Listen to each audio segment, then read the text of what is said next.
يسعد أوقاتكم. اليوم إن شاء الله رح نعمل محشي اللفت. خليكم معنا حتى تشوفوا الطريقة.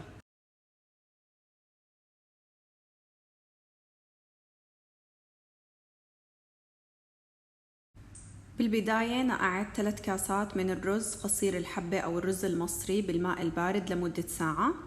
ضفت عليه بعد ما غسلته منيح معلقة من البهارات المشكلة، معلقة صغيرة من الكمون، ربع معلقة من الكركم، الملح طبعا حسب الرغبة،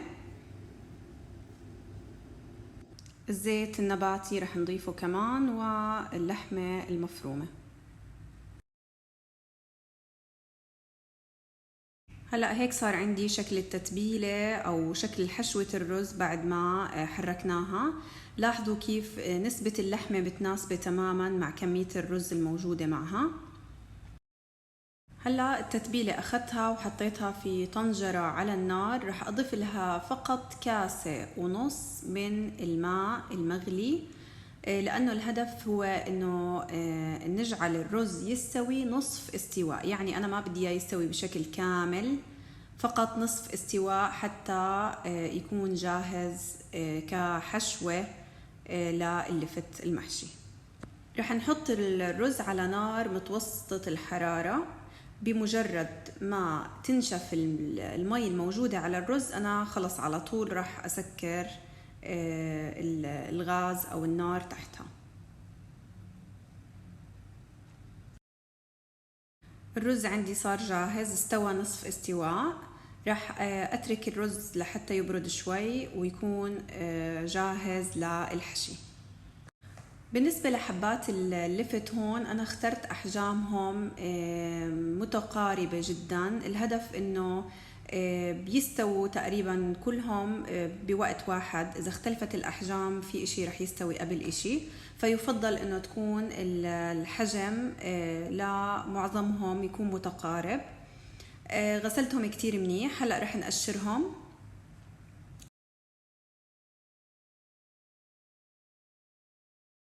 بعد التقشير رح نفرغ اللب الموجود داخل حبات اللفت، ورح احتفظ بهذا اللب لانه رح استخدمه في الطبخ لاحقا.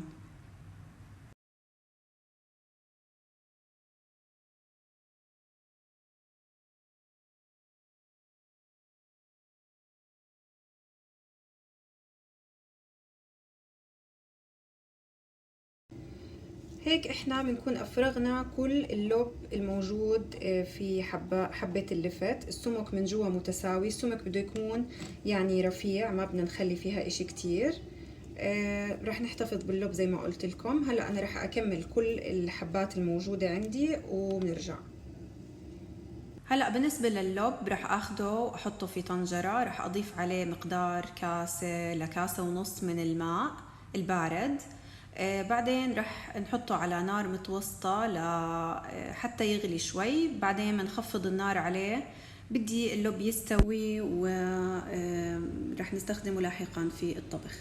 هلا رح نحشي حبات اللفت بتتبيلة الرز. نعبيها تقريبا بشكل كامل، نترك فراغ بسيط من الأعلى، ورح أسكرها بحلقات رفيعة من البطاطا.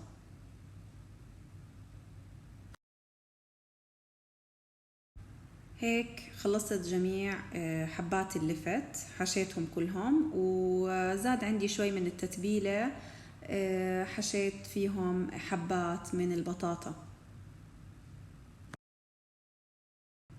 هلأ دهنت كل حبات اللفت بالزيت من جميع الجهات، زيت النباتي. رح أحطهم على شواية الفرن لحتى ياخدوا لون ذهبي. منقلبهم حتى ياخدوا هذا اللون من جميع الجهات.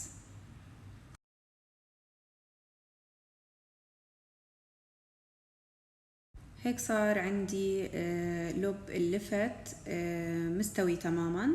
نشفت المي الموجودة عليه، وهذا هو اللي احنا بدنا اياه. هلا رح نطفي الغاز عليه ورح نتركه.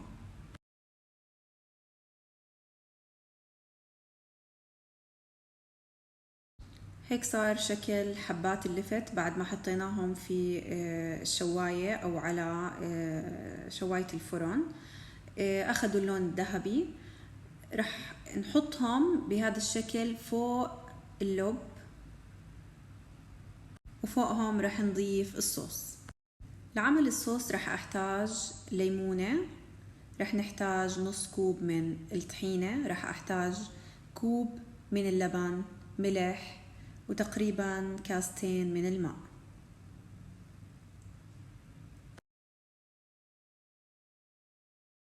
رح أحط كل المقادير هاي مع بعضها ونخلطهم على الخلاط الكهربائي.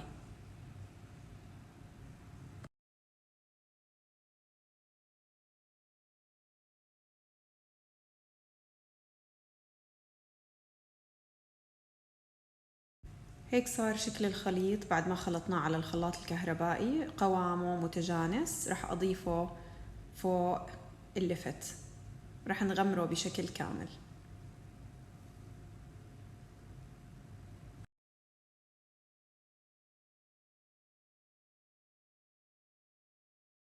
هلا زي ما لاحظتوا انه الصوص تقريبا غمر حبات اللفت بشكل كامل. رح نحط الطنجرة هاي على الغاز على حرارة مرتفعة في البداية. مجرد ما تغلي رح نخفض الحرارة لأدنى أو أخف درجة وأتركها حتى تنضج. تحتاج تقريبا لساعة ونص على النار. هلا شوفوا كيف بلشت تغلي عندي الطنجرة. هلا رح نخفض النار زي ما قلت لكم على درجة كتير قليلة ونسكرها ونتركها لحتى تنضج. بدي أضيف هون رشة من الكمون والفلفل الأسود. بعد مرور تقريبا ساعة ونص فتحنا الطنجرة. طبعا تأكدت انه جميع حبات اللفت نضجت تماما.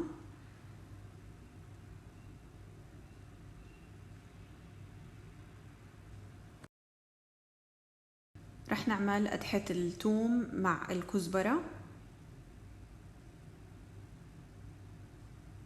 بقلبهم على الغاز لحتى يصير لون الثوم ذهبي تقريبا، وبنضيفه على اللفت.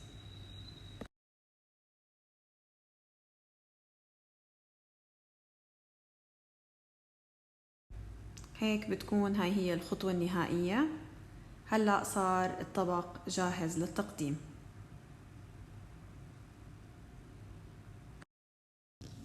وهذا هو الشكل النهائي لمحشي اللفت.